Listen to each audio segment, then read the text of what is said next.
آج میں ایک بہت ہی امپورٹنٹ میسج اور امپورٹنٹ وظیفہ لے کر آپ کی بارگاہ میں حاضر ہوا ہوں۔ آج مسلمان کاروبار بند ہونے کی شکایت کرتا ہوا نظر آتا ہے، یا رزق میں تنگی کی شکایت کرتا ہے کہ گھر میں لاتا ہوں لیکن گھر اس سے چل نہیں پاتا، یا گھر میں اس سے گزارا نہیں ہوتا، پیسہ کماتا ہوں لیکن اس میں برکت اٹھ گئی ہے، تو اب میں کیا کروں کہ اس میں برکت آ جائے۔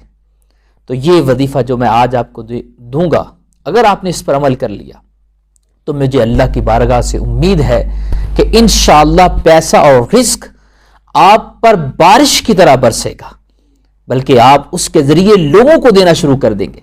آج کرونا وائرس نے اگر آپ کا بزنس تباہ کر دیا ہے تو گھبرائیے نہیں، اس وظیفے پر عمل کیجئے۔ اور یہ وظیفہ میرا دیا ہوا نہیں ہے، یہ وظیفہ نبی کریم صلی اللہ تعالی علیہ وآلہ وسلم کا دیا ہوا ہے۔ جاء رجل الی النبی صلی اللہ علیہ وسلم، روایت میں آیا، حدیث میں آیا، ایک شخص نبی کریم صلی اللہ علیہ وسلم کی بارگاہ میں حاضر ہوا، فشکا الیہ الفقر، اور اس نے آ کر فقر کی یعنی فقیری کی شکایت کی۔ یا رسول اللہ، میرے گھر میں تنگی رزق ہے، میں اپنے گھر بار کا، اہل و عیال کا بوجھ نہیں اٹھا پا رہا، تو مجھے کچھ ایسا وظیفہ عطا فرمائیں کہ میرے گھر میں فراوانی ہو جائے رزق کی۔ تو میرے آقا کریم علیہ السلام نے اس صحابی کو وہ وظیفہ دیا، اس صحابی نے اس پر عمل کیا۔ سبحان اللہ، اسی روایت کے آخر میں الفاظ ہیں کہ وہ اس پر اس طرح رزق برسا کہ اس کا گھر بھی چلنے لگا، اور اپنے محلے کا، اپنے علاقے کا امیر ترین شخص ہو گیا،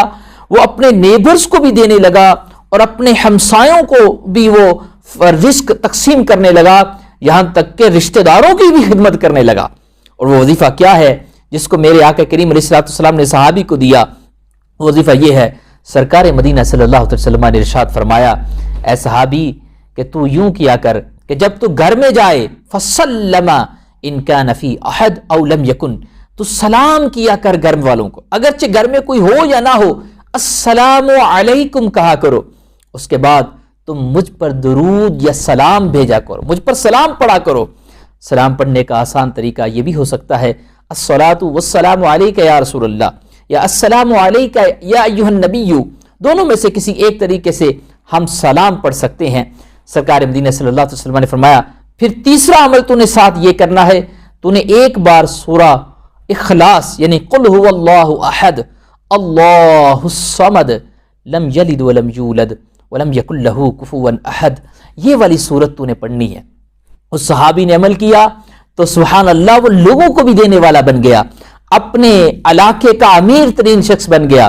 تو یہ وظیفہ آپ سب کے لیے ہے کہ گھر میں جب داخل ہوں تو ایک بار سلام، پھر نبی کریم صلی اللہ علیہ وسلم پر سلام، اور پھر اس کے بعد سورہ اخلاص۔ انشاءاللہ جس نے بھی اس پہ تجربہ کیا ہے، یعنی یہ وظیفہ اپنایا ہے، اس نے یہی آ کے خوشخبری سنائی ہے کہ اللہ نے اب مجھ پہ بڑی برکات نازل کر دی ہیں، میرا بزنس بھی چلنے لگ پڑا ہے، میرے گھر میں بھی برکتیں آ گئی ہیں، اور میں اب کچھ نہ کچھ دوسرے رشتہ داروں کی خدمت بھی کرنے لگ پڑا ہوں۔ تو ضرور آپ بھی اس پر عمل کیجئے۔